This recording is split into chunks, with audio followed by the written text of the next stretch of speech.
Hey everyone, Dana here with Bucky's Customs.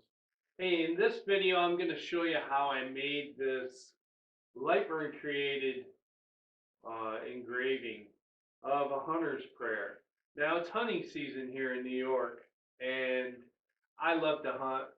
I'm looking forward to the late season because I can go back out hunting. But I truly, truly love the outdoors, and because I love the outdoors so much. I know a ton of people who feel the same way. And a few of them have earned the right to get one of these. And I think I'm going to be making a bunch of these. My daughter and my son-in-law made me one a few years back for Christmas, and it just touched my heart. So I thought I would copy that verse, the Hunter's Prayer, and make a bunch of these for some very close hunting friends or outdoor friends that I have. So stay with us, and I'll show you how I did it. Hey, before we go any further, I want to say a big thank you to our sponsor, Sienci Labs, the makers of the Longmill benchtop CNC, just like the one we have here in our shop. Go to their website, cnc.com, and order your mill today. You'll be so happy you did. Now let's get back to this week's project. Every one of my projects starts out with selecting a piece of material that's going to work for that particular project. And this project here is in no way any different than any other. I started out with this piece of wood and getting it flat and smooth so that we can build what we need to build. Let's get started with Lightburn. And what we're going to do is I'm going to show you how I created this whole plaque. It's going to be pretty quick and easy, but I felt like I needed to share it with you, and that's what we're going to do. So first thing I do is I name the file. I go up here to File, and I save it as. And the reason why I do that is because I have an idea in my head what I'm going to be creating. I want to get that all taken care of, get all the folders, all the subfolders done so that I'm ready to add all my documentation, all my video, all my text, everything. So once that's done, the first thing I do is if there's an image, I bring it in and I work with it. Now, in this case, you saw there's an image that goes around the outside. That's the border, and I'm going to bring that in. What you do is you come up here to the left-hand corner, and you click on the import button. And what that's going to do is that'll bring you to your file system, and then you'll be able to go ahead and select one of these particular scrolls that I want to use. And in this case, we're going to use the Shutterstock with a clear background. And I'll tell you as we get going along here why I'm choosing that one over the original with a white background, and we'll get into that in a minute. But let's double click and select that, and it brings it in. You can see it makes it huge. My workspace is about 48 by 31 and a half or 32, somewhere in there, and this thing is huge. So we need to size this down. But before we do that, we're going to put a square on this workspace the size of our wood or our project piece that we're going to be carving on. So I'm going to do that right here in the middle. Now it was pretty good. It's 17 by 11. Isn't that crazy how close I was with that? 17 by 11. And that sizes our work piece. So now what that does for us is that gives me a workspace to focus on. And I put everything that we're going to create within that workspace, and it will all fit on my project piece, which is the intent, right? So here we go. We've got the image. We're going to select that image after we click off the box. You notice that it came in as a line, and I want to leave it on layer 1, the black, or layer 00, the black. That's going to be our outline. I'm also going to utilize that outline when we get to engraving this so that I can position our wood or our project piece on our table in the right spot according to our absolute coordinates that I have here. So the next thing we're going to do then is I'm going to position this square to where I have an idea where I want it to be on the board. So we've got lower left for a start point. I'm going to run my X at 10, and I'm going to run my Y at 6. And that's going to bring that all the way down in the front so that I can easily access the laser button, the head, the holy crap button, a whole 9 yards while this is running. So this piece is 17 wide, 11 high. Now let's click on our image here that we brought in, and let's do something with that. We want to create vectors. I don't want to create an image. An image would take way too long. Now, I told you that I would explain the difference between a clear background and a white background.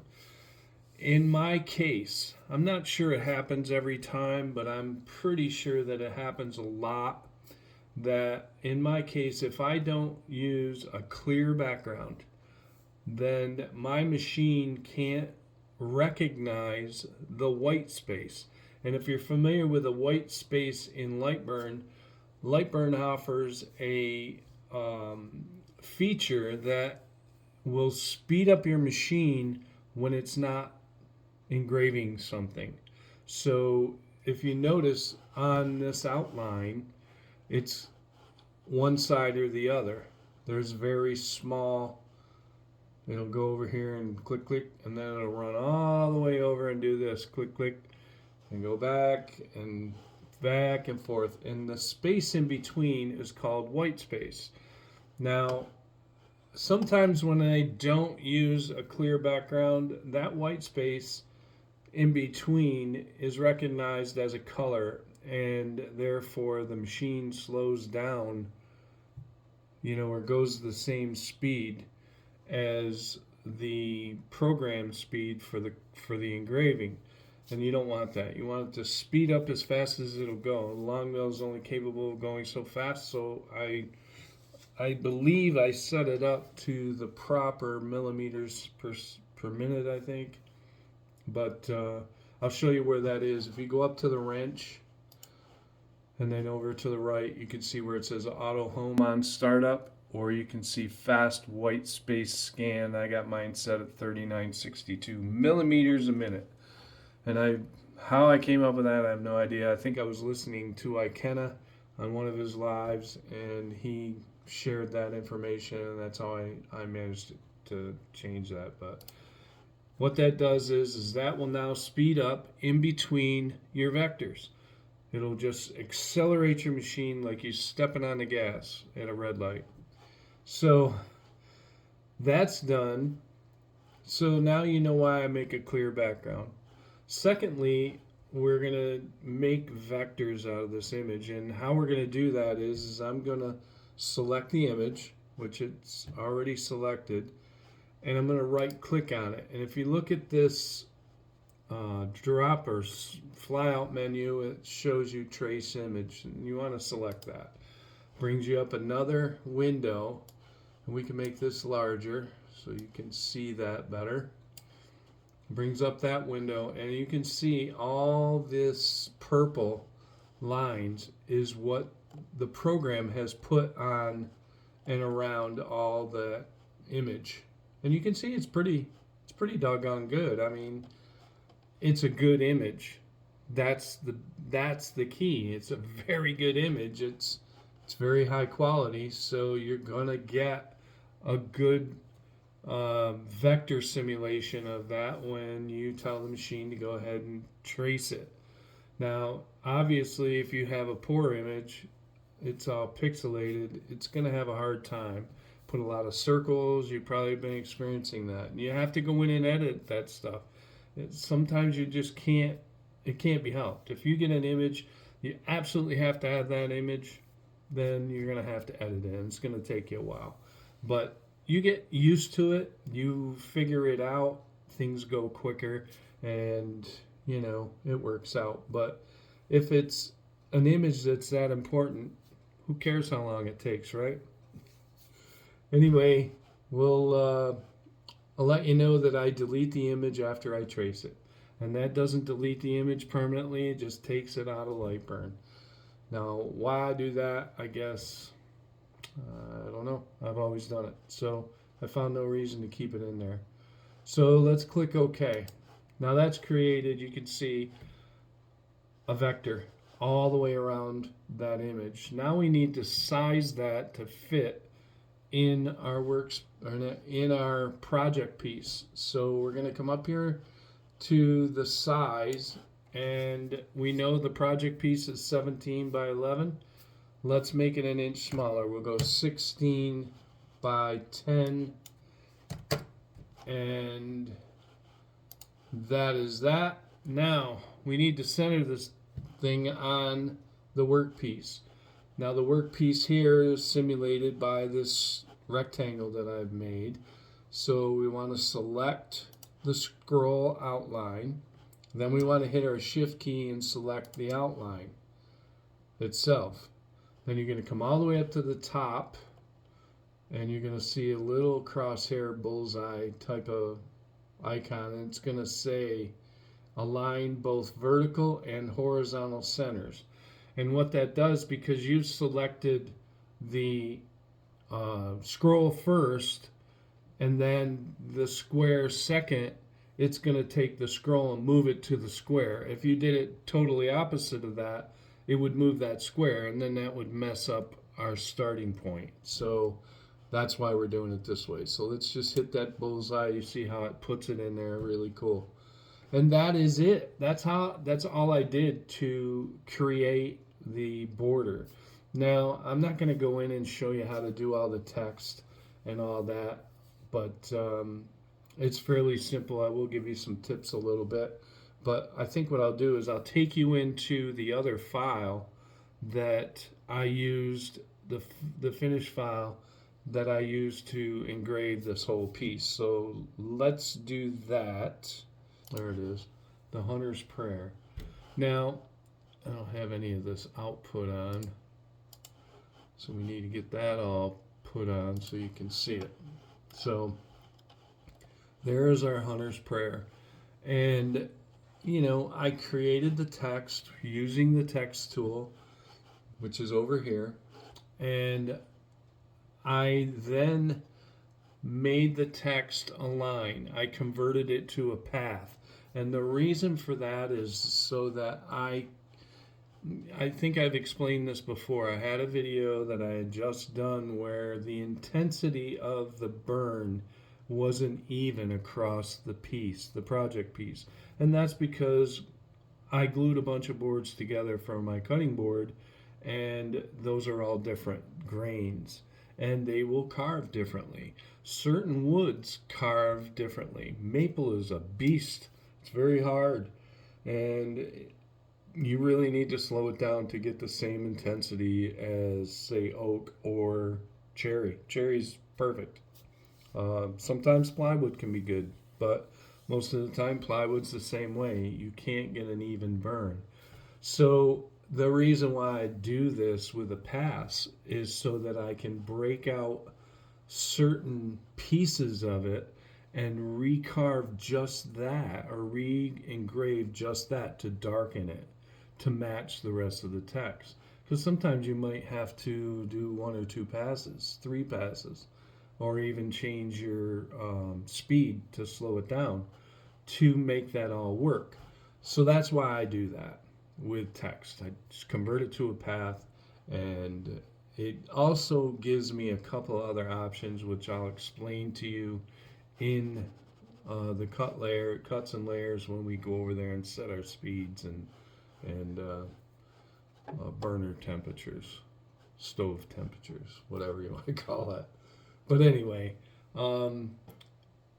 everything in this particular model right now is on a different layer, and that is another reason why I do that. If I want to engrave something, and I know this is going to take a while, let's do this here. Let's go to open up everything. We're gonna highlight the project, and let's do a preview and see how long this is going to go. It's 34 minutes to do this, and an image would have taken a lot longer. In some cases, hours. So that's why I created vectors out of that, and we're doing the fills that we are doing, because I've got the maximum amount of time reduction allowed for in this piece.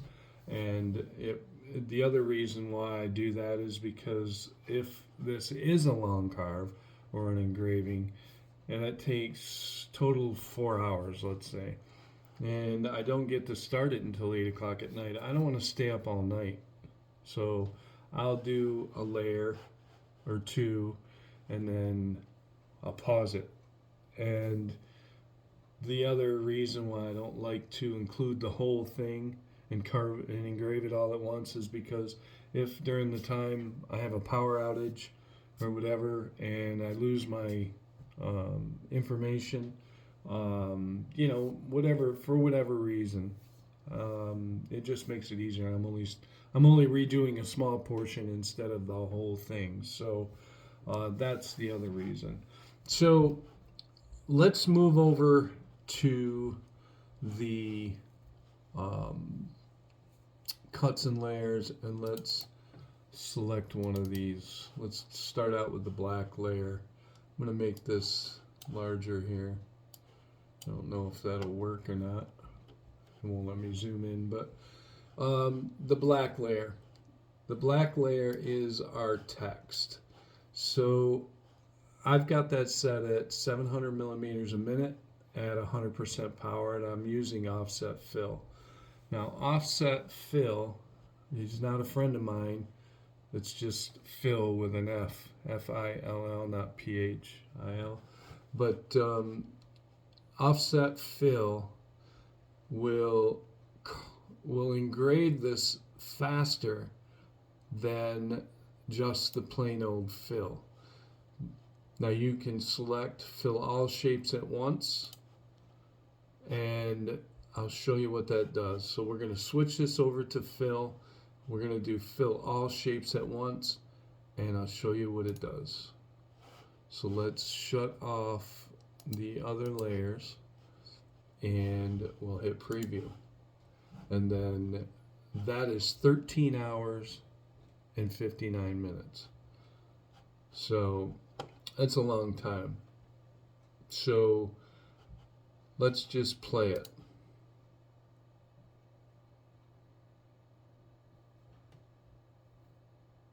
You see how it goes back and forth, back and forth, back and forth, back and forth. Okay.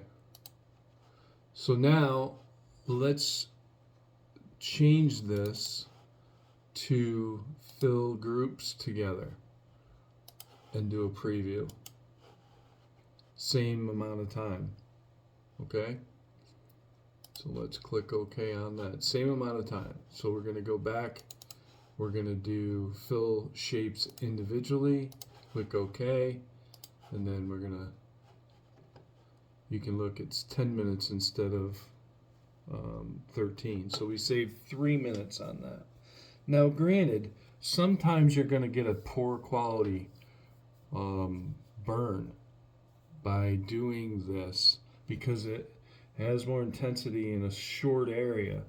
But for the most part, I've had pretty good luck with it. Some woods are different than others, and you're going to experience that. So the easiest way to deal with that is to come to the realization that you need to practice on a piece of wood that your project is made out of. Doesn't necessarily mean it's going to work, because that grain could be different than it definitely would be different. So not too long ago, I did a video on intensity, and I posted that, and I felt that, you know, I needed to share that information. I don't know if people are experiencing it or not, but most of the time you can't get an even burn unless you're really slow and you're really burning into your piece. And a lot of times you don't want to do that in a cutting board. I don't want to leave a big crevice in a cutting board. So I have, you know, I had that backed off so that I know exactly, after doing a few of them, I know exactly how to position that. But there again, each thing is different, and you will have to mess with things as you go along. So I'm just telling you, just be prepared for that stuff. So anyway, we shaved 3 minutes off, and that's why I do the vectors. It gives me more options. The image, you only have image, but the vectors will give you 3 options. So what I'm going to do is I'm going to go back to offset fill, and we're going to do fill shapes individually, and that brings us to 11 minutes and 50 seconds. So you can see the fill option is quicker, so we're going to change that back to fill, and that's why I had it fill originally. I believe it was fill, but I could be wrong. So, and we're going to do the same thing for the other layers. Now the next layer is our outline, and I believe that the offset is the way to go on that, because it's just too far apart. The vectors are too far apart, so there's a lot of white space in there. And if you could just work on that and just kind of move it around and you know, follow it, I think it's much better. And you'll notice that offset fill doesn't give you any other options than just offset fill. So let's see how long that takes. You'll notice that it takes 19 minutes. So we're at 10 minutes, 19 minutes, that's 29 minutes altogether right now. And I think total project we were at 35, something like that. But you can see that offset fill does a pretty good job. Now you might have to change your lines per inch, and I will do that here. I will change that to 75. I want that to be a little bit darker, and that will add more than 19 minutes for sure. That's up to 26 minutes, but I think it's worth it to have that. So we're going to leave that as that, and now shut that off. We're going to do the a hunter's prayer text. Let's see what that gives us for time. That's 3 minutes or whatever, and we're going to go into that program, and I can see I have that messed up too. That should be 75. That's going to add a little time to that, and add it to almost 3 minutes, but it's a much better look. It's going to be able to burn that nicely, nice and even. And there again, this isn't a cutting board, so I don't mind that it goes in the surface of the wood a little bit. We're going to sand a little bit on top, you know, to get the overburn and that kind of stuff off of the piece, so it won't be an issue. So that really is about it. Before I go any further, I want to go back to the framing, my outline that I did, that we're going to carve on the wasteboard. Once that's done, I switch this over to either a T1 or a T2, and that just, you can either show it or list it for framing. If you want to use the frame option to have the laser go around and just frame it out without making any marks, then that's what that'll allow you to do. But I just take it off a burn layer, that way I don't make that mistake to burn it. So long-winded for a bunch of short information here, but I am gonna be talking about text in an upcoming video on how to do your text in Lightburn, and it's very simple to do, but there's a few tips and tricks that I've come up with that doing this over and over that I want to share with you, and I'll show you all that in a future video. But hey, let's get to making this sign and shutting me up, okay? Let's do it. Okay, we're starting with a project wood, and as I showed you in the detail, we're going to go with the framing option to locate our board. And I know I had said we were going to laser a temporary waste board, but in this case I opted just to use the framing method. You see me tapping it a little bit just to get it in place. But all in all, I had a very successful carve. I used a G2 lens. Right here you see me adjusting the height. Sit back and enjoy.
Man, that laser's noisy.